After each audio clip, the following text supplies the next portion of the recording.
Hello বন্ধুরা, high সবাই, কেমন আছো? আশা করি ভালো আছো, আমিও ভালো আছি। আমি আবার চলে এসেছি তোমাদের কাছে আরেকটি নতুন ভিডিও নিয়ে। ভিডিও স্টার্ট করার আগে তোমাদের সকলকেই আমার চ্যানেল সোশিয়োলজি পাঠশালায় স্বাগত জানাচ্ছি। চ্যানেলের ভিডিওগুলি যদি পছন্দ হয় তাহলে প্লিজ চ্যানেলটি সাবস্ক্রাইব করে আমার পাশে থেকো। তাহলে চলো শুরু করা যাক। আজকে আমি তোমাদের পড়াবো কার্ল মার্কসের অ্যালিয়েনেশন থিওরি। কেন কার্ল মার্কস এই অ্যালিয়েনেশন থিওরি দিয়েছিলেন, কোথায় দিয়েছিলেন, কেন দিয়েছিলেন এবং অ্যালিয়েনেশন মানে কি, সবটাই বলবো। তাহলে চলো শুরু করা যাক।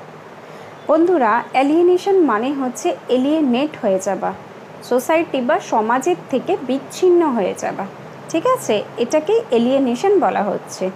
কার্ল মার্কস তার বুক ইকোনমিক অ্যান্ড ফিলোসফিক ম্যানুস্ক্রিপ্ট নামক বইতে এই অ্যালিয়েনেশন থিওরিটি দিয়েছিলেন। এটি 1844 সালে পাবলিশড হয়। অ্যালিয়েনেশন মানে কি বললাম, যে ব্যক্তিবর্গ বা গোষ্ঠী যখন সমাজের থেকে বিভিন্ন বিষয় বিচ্ছিন্ন হয়ে পড়ে তখন সে নিজেকে এলিয়েনেটেড ফিল করে, বা তখন বলা হয় যে সেই ব্যক্তি বা গোষ্ঠী সমাজের থেকে বিচ্ছিন্ন হয়ে পড়েছে। সমাজ বলতে আমি মেন সোসাইটির কথা বলছি, যেখানে একাধিক মানুষ একটি বিষয়কেই গুরুত্ব দেয় বা সেই সময়কার সেই বিষয়টি থাকে গুরুত্বপূর্ণ। কিন্তু যখন ওই একাধিক মানুষের ওই গুরুত্বপূর্ণ বিষয়টির থেকে কোনো মানুষ বা কোনো একটি দল বিষয়টির সাথে নিজেকে যখন ম্যাচ করতে পারে না বা বিষয়টির সাথে নিজেকে খাপ খাওয়াতে পারে না, তখন সেই মেন সমাজের থেকে নিজেকে আলাদা মনে করে, বা সেই মেন সমাজ তাকে আলাদা করে দেয় যে তুমি কিছু জানো না, তুমি দূরে থাকো, বা তুমি এই ব্যাপারটায় ওয়াকিবহল নয়।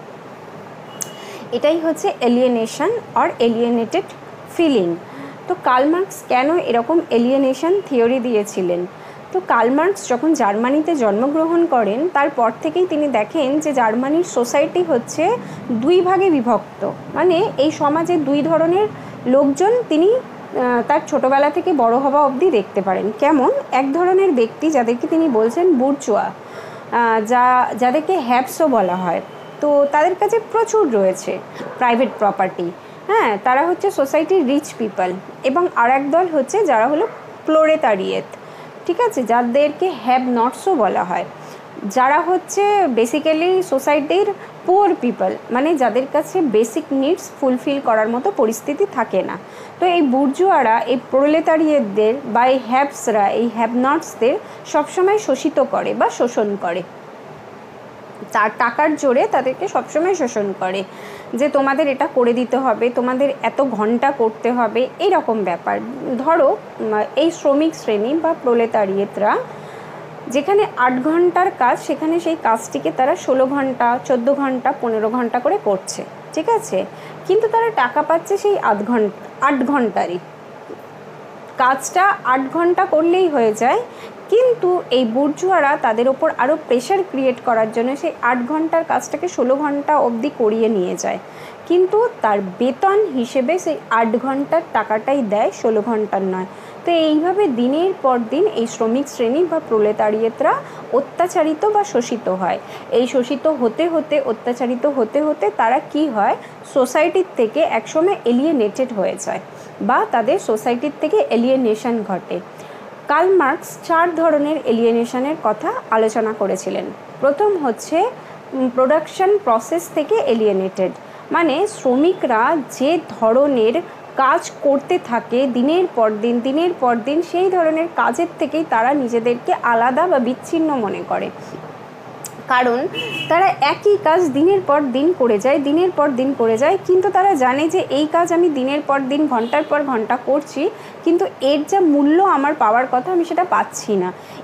এই চিন্তাভাবনা থেকেই শ্রমিক তার কাজের ধরনের থেকেই নিজেকে বিচ্ছিন্ন মনে করে। দ্বিতীয় হচ্ছে প্রোডাকশন, যে প্রোডাক্ট, মানে যে প্রোডাক্টটা আর কি প্রোডাকশন করা হলে সেই প্রোডাক্টের থেকেও শ্রমিকরা নিজেদেরকে বিচ্ছিন্ন বা আলাদা মনে করে। কেন?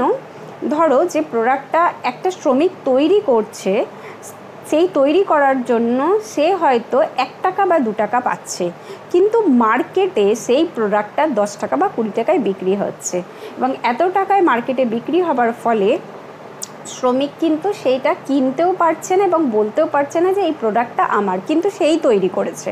তো যার ফলে এই ধারণার থেকে সে প্রোডাকশনের যে প্রোডাক্ট সেটার থেকেও নিজেকে বিচ্ছিন্ন মনে করে। তৃতীয় হচ্ছে যে তাদের যে কো ওয়ার্কার বা সঙ্গী সাথী, তাদের থেকেও একটা সময় নিজেদেরকে বিচ্ছিন্ন মনে করে, কারণ তাদের কাজের এত বেশি প্রেশার থাকে যে 16 ঘন্টা কাজ করতে হবে, অনেক বেশি প্রোডাকশন করতে হবে, যে যাদের সাথে কাজ করে তাদের সাথে দুটো মিষ্টি কথা বলার সময়ও তাদের কাছে থাকে না। যার ফলে কি হয়, একটা সময় তারা তাদের কো ওয়ার্কার বা সঙ্গী সাথীদের থেকেও নিজেকে আলাদা বা একা ফিল করে।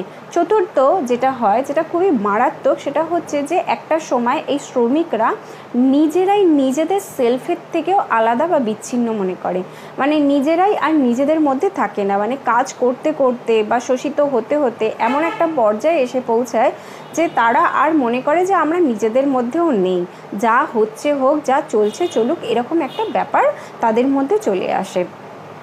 তো কার্ল মার্কস তার এলিয়েনেশন থিওরিতে এই 4 ধরনের এলিয়েনেশনের কথা আলোচনা করেছিলেন। তাহলে আমি কি বললাম, যে এলিয়েনেশন এই থিওরিটি কার্ল মার্কস দিয়েছিলেন ইকোনমিক অ্যান্ড ফিলোসফিক্যাল ম্যানুস্ক্রিপ্ট নামক একটি বইতে, যেটি 1844 সালে পাবলিশড করা হয়।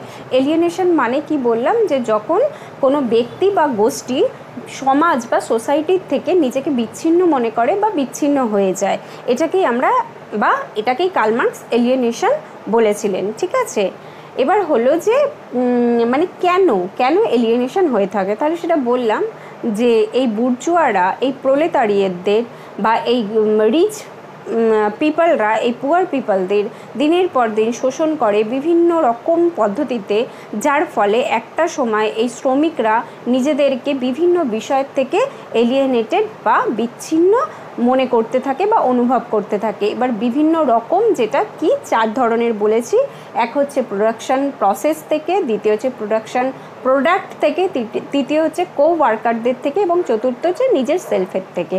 আশা করি এলিয়েনেশন বিষয়টি কি তোমরা এই ভিডিওটি দেখলে বুঝতে পারবে। যদি বুঝতে পারো তাহলে প্লিজ চ্যানেলটি সাবস্ক্রাইব করে আমার পাশে থেকো। আজকের জন্য এতটাই, ভালো থেকো।